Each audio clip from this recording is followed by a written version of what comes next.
வைணவ மார்க்கத்தின் 4000 பாடல்களை கொண்ட 4000 திவ்ய பிரபந்தம் தோன்றிய ஊரை பற்றியும் அங்கே இருக்கக்கூடிய கோவிலை பற்றியும் இந்த பகுதியில் நாம் காணவிருக்கிறோம். அந்த ஊர் திருக்கோவிலூர். அங்கு இருக்கக்கூடிய கோவில் உலகளந்த பெருமாள் கோவில்.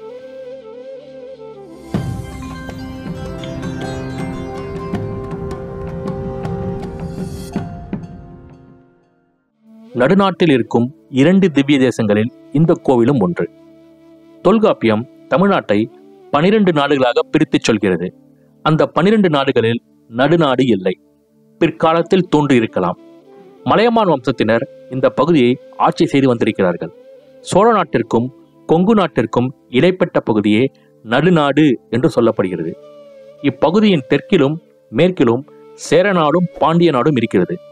4 புறமும் பிற நாடுகள் சூழ்ந்துள்ளதால் நடுநாடு என்று பெயர் பெற்றது. இங்கே இருக்கக்கூடிய கோவிலில் திருமால் திருவிக்கிரமராக காட்சி தருகிறார். ஒரு காலை தரையில் ஊன்றி மற்றொரு காலை மேலே தூக்கியவாறு காட்சி தருகிறார். திருமாலின் 10 அவதாரங்களில் வாமன அவதாரத்தை நாம் அறிவோம். இவ்வவதாரத்தில் மாபலி சக்கரவர்த்தியிடம் 3 அடி நிலம் கேட்டு திருவிக்கிரமராக உருவெடுத்தவர் பெருமான். திருமாலுடைய இந்த அவதாரத்தை காண வேண்டும் என்று மிருகண்ட முனிவர் இறைவனை நோக்கி வழிபடுகிறார். திருமால் அவரை இந்த கோவிலுக்கு வந்து தவம் இருக்கச் சொல்கிறார். அதுபோலவே மிருகண்ட முனிவரும் இந்த கோவிலுக்கு வந்து தவத்தில் அமர்கிறார். பல வருட தவத்திற்கு பிறகு திருமால் வாமனனாகவும் திருவிக்கிரமராகவும் மிருகண்ட முனிவருக்கு காட்சி தருகிறார். இன்றைக்கும் கோவில் கருவறையில் திருவிக்கிரமராகவே அவர் காட்சி தருகிறார். 10 அடி உயரத்தில் அத்தி மரத்தினால் செய்த சிலையாக காட்சி தருகிறார் கார்மேக கடவுள். மேலும் வழக்கத்திற்கு மாறாக அவர் தனது வலது கையில் சங்கு, இடது கையில் சக்கரம் வட்டு வைத்திருக்கிறார்.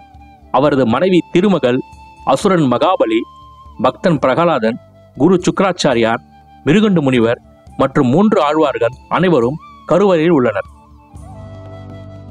இங்கு இருக்கக்கூடிய மூலவர் மூவுலகத்தையும் அளந்த உலகளந்த பெருமாள்.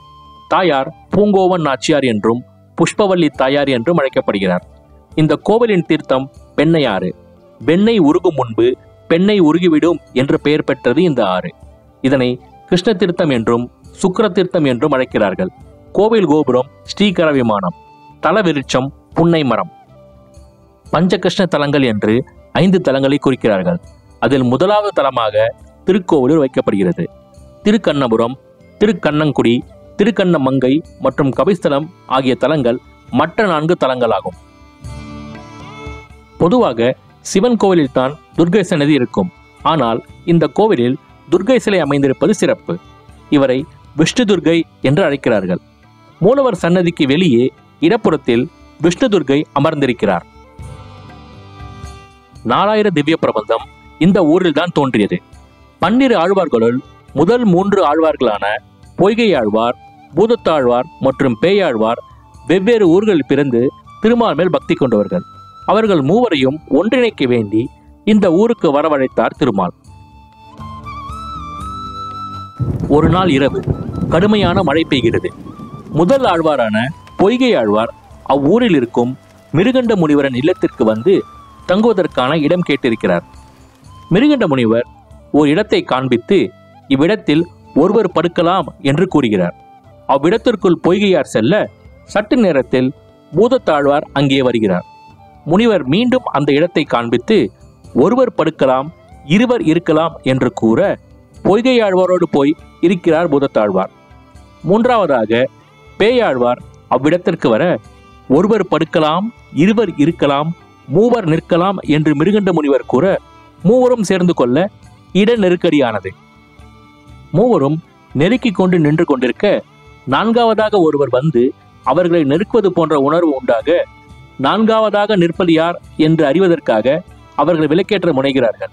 அந்த மழையில் விளக்கிற்கும் ஒளியிற்கும் எங்கே செல்வது? அப்பொழுது பொய்கையாழ்வார் வையம் தகலியா வார்க்கடலே நெய்யாக வெய்ய கதிரோன் விளக்காக செய்ய சுடர் ஆழியான் அடிக்கே சூட்டினேன் சொல்மாலை இடராழி நீக்குகவே என்று பாடுகிறார். அதாவது இந்த உலகத்தை விளக்காக கொண்டு பார்க்கடலை அதில் நெய்யாக விட்டு கதிரவனை திரியாகவும் ஒளியாகவும் வைத்து ஒரு விளக்கு ஏற்றுகிறார் பொய்கையாழ்வார்.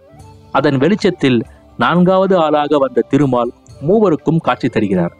அதன் பிறகு பூதத்தாழ்வார் அன்பே தகழியாய் என்று அடுத்த செய்யுளை பாட, மூன்றாவதாக பேயாழ்வார் திருக்கண்டேன் பொன்மேனி கண்டேன் என்று செய்யுளை பாடி 4000 திவ்ய பிரபந்தத்தை இவ்வாறாக தொடங்கி வைக்கிறார்கள்.